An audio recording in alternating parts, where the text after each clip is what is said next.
trust in you, hope in you, forever, forever I will chase you. Hey, coming at you again. This is Larry Hunter, and God bless you. And if you watched my last video, I was talking about date night in the laundromat. Well, I just wanted to give you a brief update. Everything worked out fine. Thank you, Lord. In other words, clean clothes in the house. If you have watched my last video, you know exactly what I'm talking about. If you didn't, go ahead and take a look at that after you look at this one. Or maybe you can stop this one and look at that one and look back at this one. Anyway, I wanted to share with you something about what I learned in that situation. What actually happened is that, I had made up my mind. Well, Deborah got home from work, and I was like, okay, look, guess what we're going to do tonight? We're going to have date night in the laundromat. Because I'm thinking about them. I ain't got no more clean clothes, right? Well, it's just like I thought. I appreciate you if you prayed for me. But she wasn't buying it. She said, no, we're not going to do that. So we didn't do that. Okay. And she said, okay, let's just keep plugging on Craigslist. Let's just kind of see what's going on there. And so I made up my mind Friday night that first thing Saturday morning, I'm going to take that wash machine out of there. I'm going to load it up on the pickup, and I'm going to take it to the dump yard, dump it off, and then we're going to find a wash machine sometime Saturday. We're going to get a wash machine in the house. That was my plan. So I went downstairs. It's around 8 o'clock in the morning. It's early. I went downstairs, and I opened up the wash machine, and it's halfway full of water. I'm like, what in the world? Because I had just got finished getting all the water out with a little bucket before we went to Brazil. And I'm trying to figure out, why is it half full again? So I got bothered by that. Yeah, I got bothered. Hallelujah. Thank you, Lord. Do you get bothered sometimes? So I just said, okay, look, I'm just going to sit down and watch TV. Saturday morning, I like to watch cartoons, and I like to watch animal shows. So animal shows, it was an animal show long, so I was just checking it out. And I just said, I'm just going to watch this show and enjoy it. And I was learning about all kind of underwater sea creatures and carrying on. And well, Deborah came down after a while. She said, look, I found this place that's right here in Garner that has a washer for sale. Pretty good price. Looks like it's a pretty good thing. What do you want me to do? I asked her to go ahead and set it up. We'll go take a look at it. So she came back a little while later. She told me that she was able to set it up, but not until 12 noon. Here it's around 8 o'clock, a little after 8. So we got to wait till 12 noon. Okay, cool. I went back and watched some more animal. I needed animal show watching therapy. I needed some. So I'm watching TV. And after a while, I heard her go in there where the washroom was, just kind of tinkering around with the wash machine.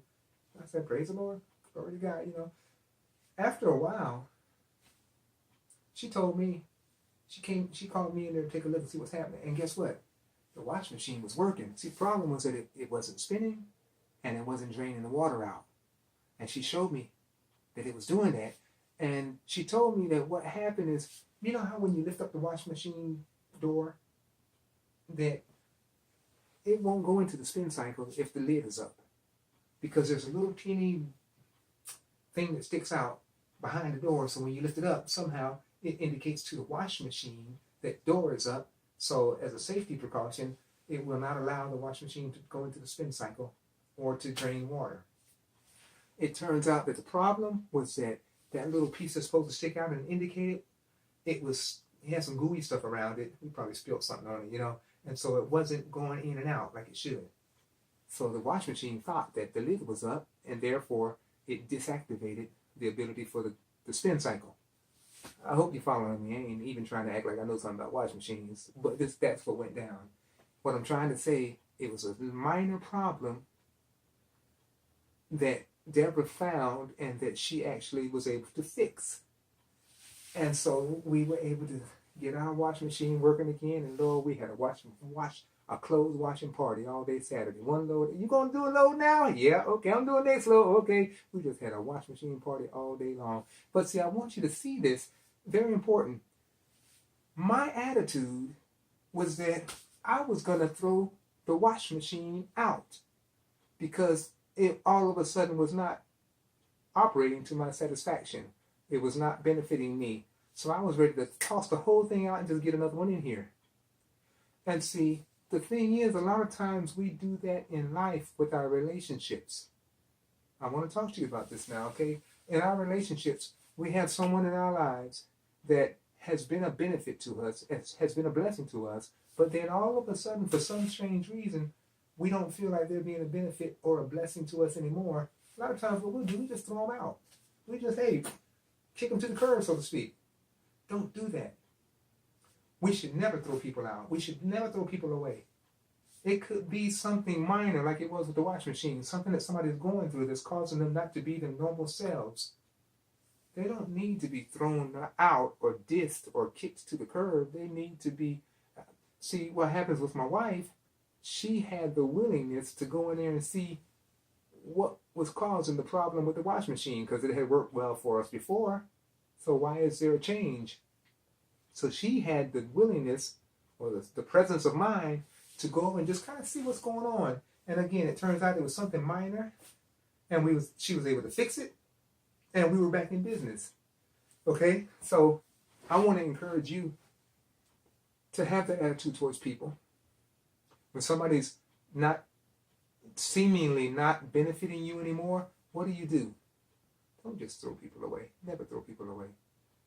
Somebody could be going through something, and what they need, rather than to be kicked to the curb, they need for you to be willing, like my wife was, to look in, take a moment, and find out why is this person always on their last nerve around me? Why is this person not being productive like they used to be, and helping me, whatever. So that's very important that we take that attitude. Think about this. What if Jesus had the attitude towards us that a lot of times we have towards one another when we don't feel like somebody's benefiting us anymore? What if he had that attitude? Thank God he doesn't. Thank God that he believes in us. Thank God that he looks past our flaws and our different stuff like that, and he keeps believing in us, and he keeps working with us. Remember Jesus and Peter? Man, Peter, he was always doing something. Man, one time Jesus said, okay, look here, I'm going to have to go away from here. I'm going to be, they're going to crucify me. I'm going to, some deep stuff going to go down. And Peter said, no, it ain't going to happen to you. What in the world? No, Jesus, And said Jesus had to rebuke the devil out of Peter. Okay? And that was right after Peter had said, Jesus, you're the son of the living God. And what else? Jesus said, okay, one of y'all going to deny me. And doggone it, Peter said, look, I don't care if everybody denies you. The kid is not going to deny you. Well, as it turned out, Peter denied Jesus 3 times, denied that he ever knew him. Peter went to cussing. Okay. Even then, even still, Jesus didn't just kick Peter to the curb. Jesus didn't just throw Peter away. Man, don't throw people away. I don't care what's going on, what they're doing. Don't just throw them away because of that. Be willing to look into their lives and see what's going on. Look behind the scenes a little bit, okay? See, that situation with the washing machine, if I'd have done it my way, it would have cost me and my wife a lot of money. Because, see, number one, I made up in my mind that when I got up Saturday morning, I was going to unplug the washing machine, put it on my pickup truck, take it to the dump yard, and then go get another one. Buy another washing machine. That's time and that's money.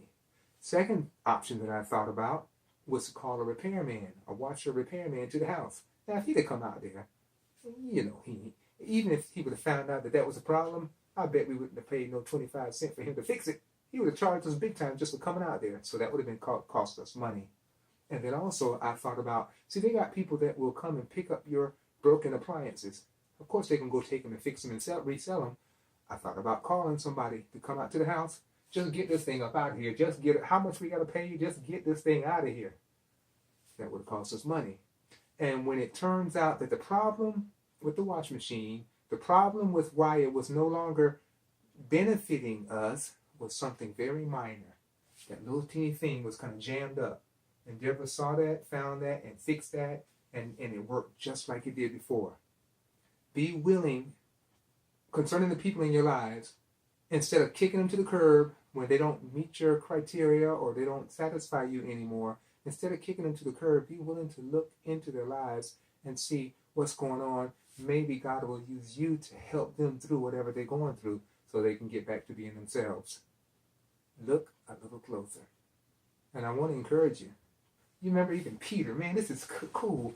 Peter, as many times as as Jesus could have kicked him to the curb, if he would have thought like a lot of us, and if he would have thought like I thought about the washing machine, it's no longer serving me, it's no longer benefiting me, get rid of that thing, let's get another one in here.